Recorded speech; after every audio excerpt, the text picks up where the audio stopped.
ನಮಸ್ಕಾರ, ಜೈ ಜಿನೇಂದ್ರ. ಇವತ್ತು ನೀವು ನೋಡ್ತಿದ್ರಿ ಜಮಖಂಡಿ ತಾಲೂಕಿನ ಹಿಪ್ಪರಗಿ ಗ್ರಾಮದ ಪಂಚಕಲ್ಯಾಣ ಪ್ರತಿಷ್ಠಾ ಮಹಾಮಹೋತ್ಸವದ ಒಂದು ವರದಿಯನ್ನು ನಿಮಗೆ ಹೊತ್ಕೊಂಡು ಬಂದಿದ್ದೀನಿ. ಮೊದಲೇ ದಿನ ಅದಕ್ಕೆ ಪೂರ್ವ ಸಿದ್ಧತೆಗಳು ನಡೀತಾ ಇರ್ತವೆ. ಏನೇನು ನಡೀತಾವೆ ಅನ್ನೋದು ನೀವು ನೋಡ್ತಿದ್ದೀರಿ. ಒಂದು ಮಂದಿರ ಆಗಬೇಕಾದ್ರೆ ಶಿಖರ ಬೇಕು, ಮಾನಸ್ತಂಭ ಅಂದರೆ ಮನಸ್ಸಿನ ಸ್ತಂಭ ಅಂತ ಕರಿತೀವಿ.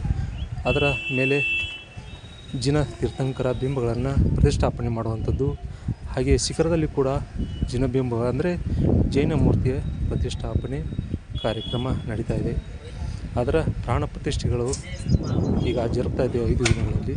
ಹೀಗಾಗಿ ತೀರ್ಥಂಕರ ನಿನ್ನೆ ಗರ್ಭ ಕಲ್ಯಾಣ ಇತ್ತು, ಈಗ ಜನ್ಮ ಕಲ್ಯಾಣ ಆಗಿದೆ. ಆ ಜನ್ಮ ಕಲ್ಯಾಣದ ಉತ್ಸವವನ್ನು ನಿಮಗೆ ಕ್ಷಣದ ಮಾಹಿತಿಗಳನ್ನು ನಮ್ಮ ಚಾನಲ್ನಲ್ಲಿ ಬರ್ತಾ ಇರುತ್ತೆ.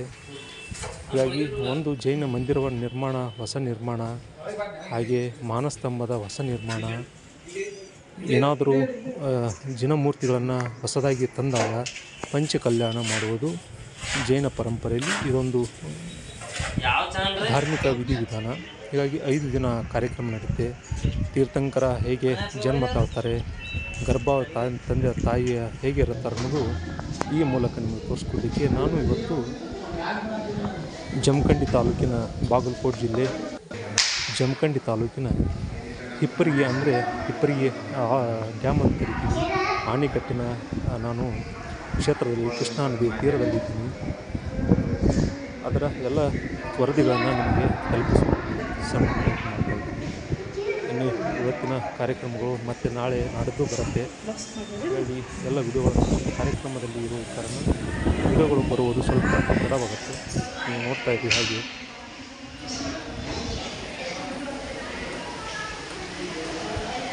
ಭಗವಾನ್ ಶಾಂತಿನಾಥರ ಜೈನ ಮಂದಿರದಲ್ಲಿ ಪ್ರತಿಷ್ಠಾಪನೆಗೊಳ್ಳುವಂಥ ಪಾಣಿಪೀಠ, ಅದರ ಪೂಜೆ ವಿಧಿವಿಧಾನಗಳು ನಡೀತಾ ಇವೆ.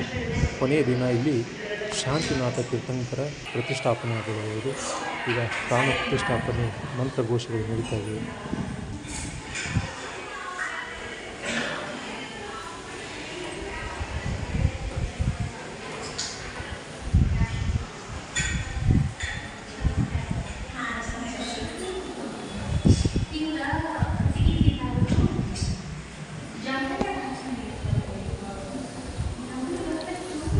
ಪಂಚಕಲ್ಯಾಣ ಅಂದರೆ 5 ಕಲ್ಯಾಣಗಳು. ಈಗಾಗಲೇ ಒಂದು ವಿಡಿಯೋದಲ್ಲಿ ಹೇಳಿದ್ದೀನಿ.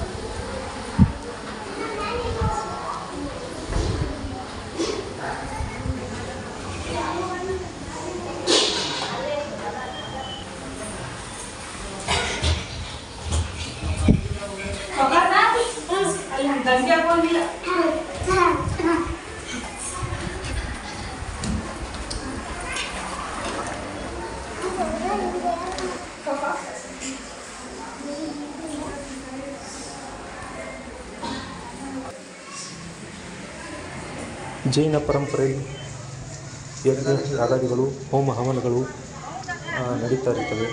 ಅದರ ಸಂಪೂರ್ಣ ವರದಿ ನಿಮಗೆ ಮತ್ತೆ ವೀಕ್ಷಕ ವಿವರಣೆ ತೋರಿಸ್ತೀನಿ. ಗಣಧರ ಕುಂಡ ಅಂತ ಕರಿತೀವಿ. ಗಣಧರ ವಿಧಾನ ಮಾಡಿ ನಾವು ಈ ಪೂಜೆಯನ್ನು ಪ್ರಾರಂಭ ಆಗುತ್ತೆ. ಪಂಚಕಲ್ಯಾಣ